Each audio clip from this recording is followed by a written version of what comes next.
Let's talk about why I prefer using Prisma over Drizzle.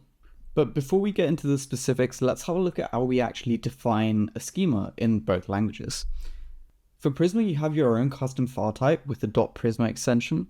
You can define tables in schema using the model keyword followed by the table name and other database attributes. And then you can go ahead and define relationships between tables using a very JavaScript-like structure. So here we've got countries with two fields, ID and name. And then we've also got a table cities with three fields, ID, name, and country ID. So the countries table has a cities field where you can see all the cities associated with it. And the cities table has a country field where you can see the associated country.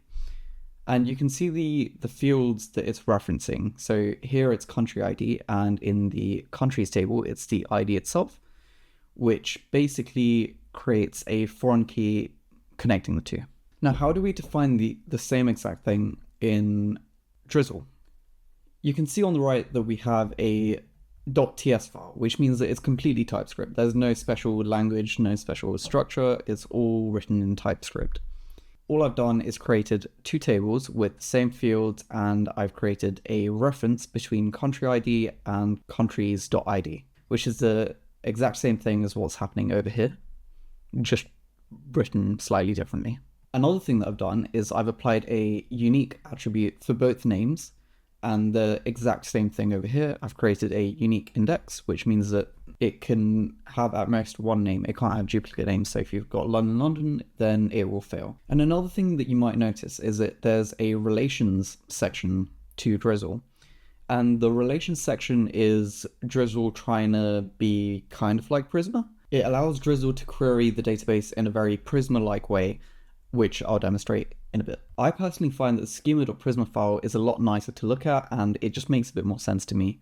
I don't see the need for a .references and then also a relations section, and this definition looks quite busy versus the simplicity of a Prisma file.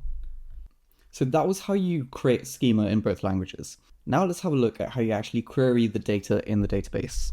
Alrighty, well let's have a look at the Prisma query syntax first, and then we can have a look at Drizzle. So with Prisma, it's really simple. All you have to do is set up a Prisma client, and once you have the client, you can directly access the tables. So you do prisma.table, which in this case is countries, and then you do a dot and then find many. You've also got update, you've got create, and all the other things. So you might find this syntax a bit weird as opposed to the dot select, but I personally prefer it. It makes a lot more sense in my mind. You've also got a include section. Now, the include basically allows you to query associated data. So that foreign key that we made earlier connecting countries and cities, well, that data will also be returned, and you get it in a very nice typesafe way. Now, it's the exact same thing on Drizzle, but we have a .query, and rather than include, we have a with. However, Drizzle does give you the option to query the data in a more SQL-like way. For example, drizz.select from countries. Now, obviously, you compare this with more complicated joins and queries and filtering, but I personally prefer the Prisma style of doing things. Now, the actual GET request is quite fast. You can see that the total execution time for Drizzle is a lot less than for Prisma. Part of the reason is because there's a massive query engine that Prisma runs to get the results in the format that you'd need.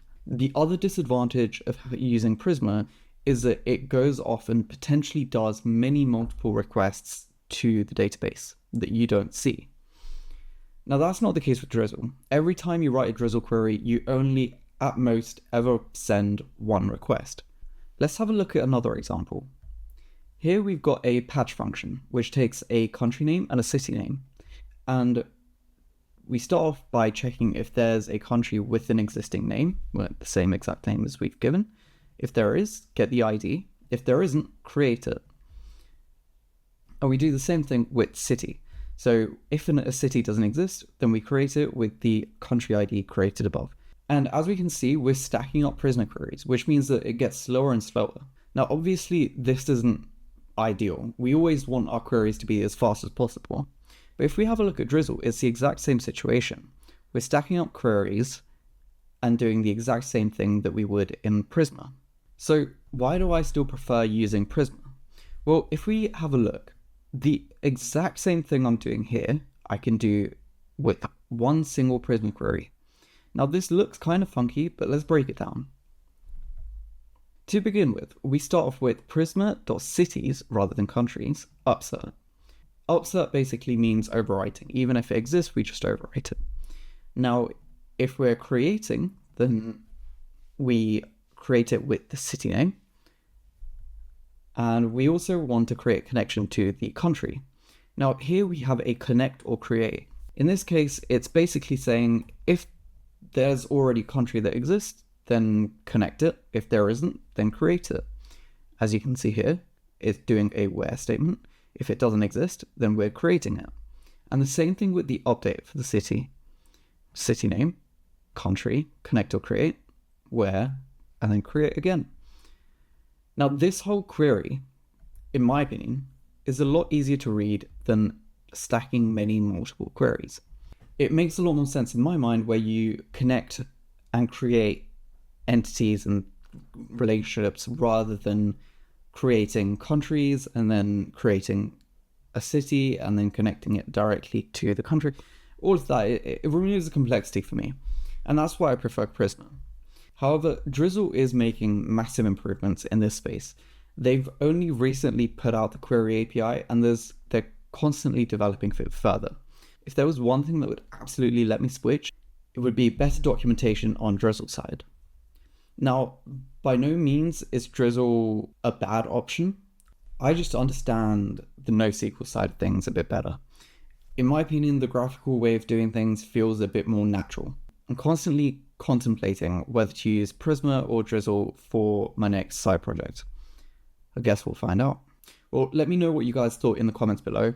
If you have any comments or questions, feel free to reach out to me on Twitter. If this video helped you by any means, I'd love if you could subscribe. It helps the algorithm know that I'm putting out good content. So yeah, bye for now. I look forward to seeing you in the next video.